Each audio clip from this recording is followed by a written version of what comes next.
So once again a reminder, యూఎస్లో ఉన్న student కానీ ఎవరైనా అసలు హెల్త్ ఇన్సూరెన్స్ లేకుండా మాత్రం ఉండకండి. బికాజ్ ఖచ్చితంగా హెల్త్ ఇన్సూరెన్స్ తీసుకోండి. ఇంపార్టెన్స్ మీకు వన్స్ హెల్త్ ఎఫెక్ట్ అయితే తప్ప తెలీదు.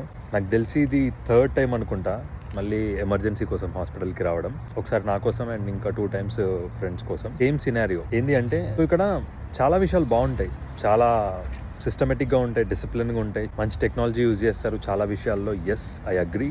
బట్ స్టిల్ ఈ హెల్త్ విషయంలో, ఎమర్జెన్సీ విషయంలో ఎప్పుడైతే మనం హాస్పిటల్ అటెండ్ అవుతామో అక్కడ నాకు చాలా చిరాకు వచ్చేస్తుంది. అండ్ ఐ నో ఇది వాళ్ళ రూల్స్ అండ్ రెగ్యులేషన్స్, బట్ ఎట్లా అనిపిస్తుంది అంటే, మన కళ్ళ ముందు మన మనిషి ఎమర్జెన్సీలో ఉండి, ఫర్ ఎగ్జాంపుల్ కడుపు నొప్పి అనుకోండి, కడుపు పట్టుకొని కూర్చొని మామ తీసుకెళ్ళరా లోపలికి అని అంటున్నప్పుడు మనం హెల్ప్లెస్ ఉంటాం ఆ సిచ్యువేషన్లో. అలాంటి సిచ్యువేషన్లో కూడా కూర్చోబెట్టి నీ మొబైల్ నెంబర్, నీ అడ్రస్, నీ మెయిల్ ఐడి, నీ కాలేజ్, కొంచెం కోపం వస్తుంది, చిరాకు వచ్చేస్తుంది. అండ్ మనం అవన్నీ ఆపుకొని కూడా పొలైట్గా ఆన్సర్ ఇవ్వాల్సి ఉంటుంది.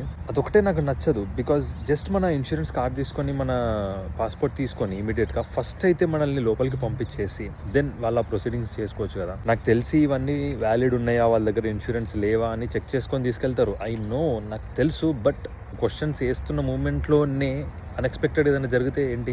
సో మీరు ఇన్సూరెన్స్ అయితే ఖచ్చితంగా తీసుకోండి. మీ గ్రాడ్యుయేషన్ అయిపోయిన తర్వాత కూడా మీ హెల్త్ ఇన్సూరెన్స్ ఉంటాయి తీసుకోవడానికి. బయట ప్రైవేట్గా కొన్ని ఆర్గనైజేషన్స్ ఇస్తాయి. సో ఖచ్చితంగా హెల్త్ ఇన్సూరెన్స్ తీసుకోండి. అసలు నెగ్లెక్ట్ చేయకండి. భయంగా, దిగులుగా అనిపిస్తుంటుంది ఇవి చూసినప్పుడు. హెల్ప్లెస్ ఉంటాం మనం. ఖచ్చితంగా మనం ఏం చేయలేవు ఆ టైంలో. కంట్రోల్ ఉండదు ఆ సిచ్యువేషన్ మీద. ఎవరైనా ఎమర్జెన్సీ కోసం విజిట్ చేస్తున్న హాస్పిటల్కి, లేదా ఏదైనా అపాయింట్మెంట్ షెడ్యూల్ చేసుకొని విజిట్ చేస్తున్నా, make sure you carry all your IDs, insurance card, మీకు సంబంధించిన డాక్యుమెంట్ అయితే క్యారీ చేయండి ప్రతి ఒక్కరు.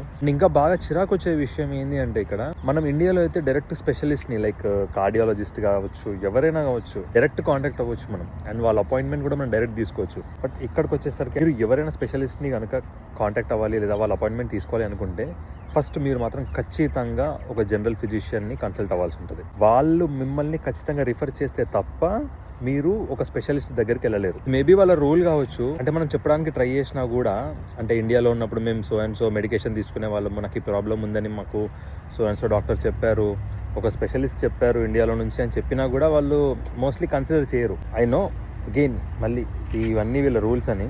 బట్ స్టిల్ అట్లా ఈజీ యాక్సెస్ ఉండదు మనకి స్పెషలిస్ట్కి కూడా. ఇక్కడ ఏం కానంత వరకు, హ్యాపీ ఉన్నంత వరకు అంత బాగానే ఉంటుంది.